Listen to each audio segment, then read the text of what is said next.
Bonjour à tous et bienvenue dans votre émission La Joie de Dieu.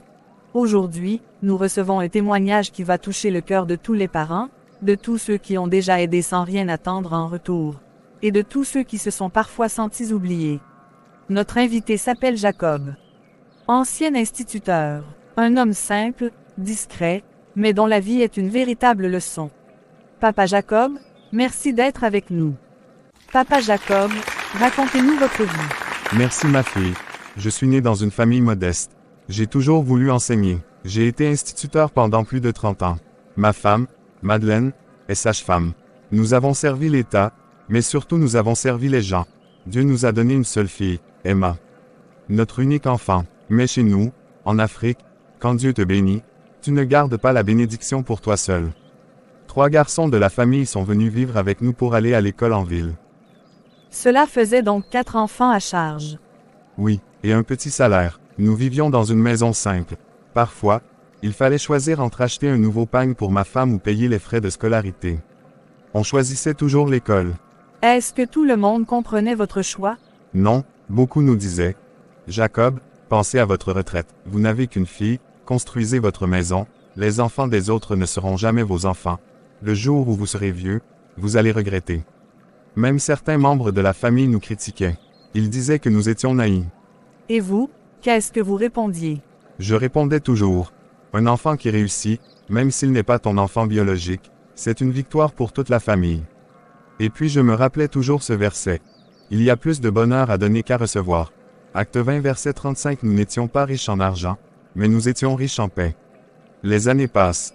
Les 3 garçons réussissent brillamment. L'un devient au cadre. L'autre responsable dans une grande administration.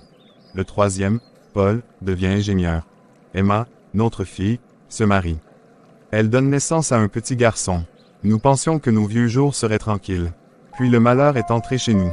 Notre fille Emma est décédée après son accouchement. Nous avons enterré notre unique enfant. Nous sommes restés avec son bébé dans les bras. Comment avez-vous traversé cela? Honnêtement, je ne sais pas. Seul Dieu nous a tenus debout. L'Éternel est proche de ceux qui ont le cœur brisé. Psaume 34 verset 18. Mais ce n'était pas fini. Il continue. Les 3 garçons que nous avions élevés, ne sont pas venus. Ils ont appelé, ils ont envoyé des messages, mais ils ne sont pas venus. Un silence lourd. Les gens ont commencé à parler. Vous voyez, on vous avait prévenu. Vous avez sacrifié votre vie pour rien. Le sang reste le sang. Les enfants des autres ne reconnaissent jamais. Vous avez tout perdu. Ces paroles vous faisaient mal. Oui, très mal. Parce qu'au fond de moi, une petite voix disait, et s'il avait raison? Nous étions retraités, pas de maison construite, juste une petite maison de 2 pièces. Des médicaments à acheter, un petit-fils à élever. Certains voisins venaient nous regarder avec pitié.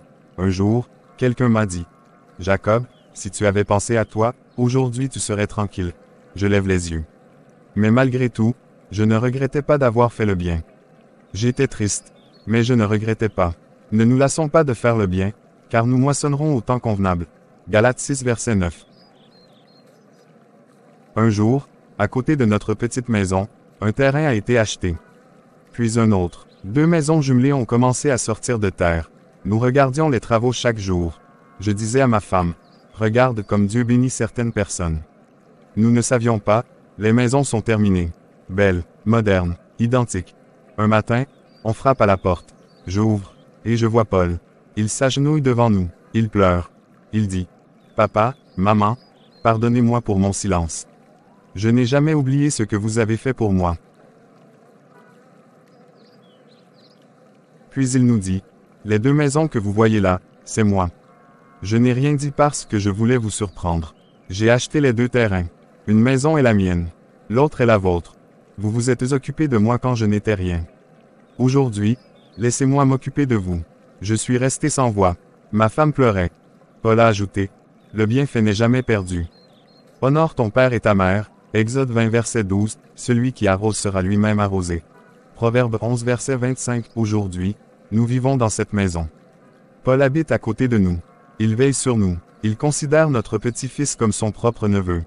J'ai dansé, j'y haïs pleurer de joie. C'était un jour de bonheur. Waouh, waouh, Dieu est merveilleux. Papa Jacob, quel message laissez-vous à ceux qui nous regardent et qui se sentent trahis? Ne laissez pas l'ingratitude tuer votre bonté. Oui, 2 ne sont pas revenus. Mais un seul reconnaissant a effacé toutes les douleurs. Si j'avais fermé mon cœur à l'époque, Paul ne serait peut-être pas devenu ce qu'il est. Continuez de faire le bien. Même en silence, même quand on vous critique, même quand on vous dit que vous êtes naïf. Dieu n'oublie jamais. Donnez, et il vous sera donné. Luc 6h38. À vous qui nous regardez aujourd'hui, ne laissez pas les moqueries arrêter votre générosité. Ne laissez pas la peur vous empêcher d'aider. Le bien est une semence. Et toute semence finit par produire. Merci d'avoir suivi la joie de Dieu. Abonnez-vous, partagez ce témoignage, et surtout, continuez à faire le bien. Car le bienfait n'est jamais perdu. Merci Papa Jacob pour ce témoignage puissant. Merci à vous qui nous avez suivis jusqu'à la fin. Si ce témoignage a touché votre cœur, si vous croyez que le bienfait n'est jamais perdu, alors ne gardez pas cette bénédiction pour vous. Abonnez-vous à la chaîne, likez cette vidéo, partagez-la autour de vous. Ce peut être qu'à travers votre partage, quelqu'un retrouvera la force de continuer à faire le bien. N'oubliez jamais. Ce que vous semez avec amour, Dieu le fait toujours fructifier. À très bientôt dans l'Agit de Dieu. Et souvenez-vous, quand Dieu agit, les vies changent.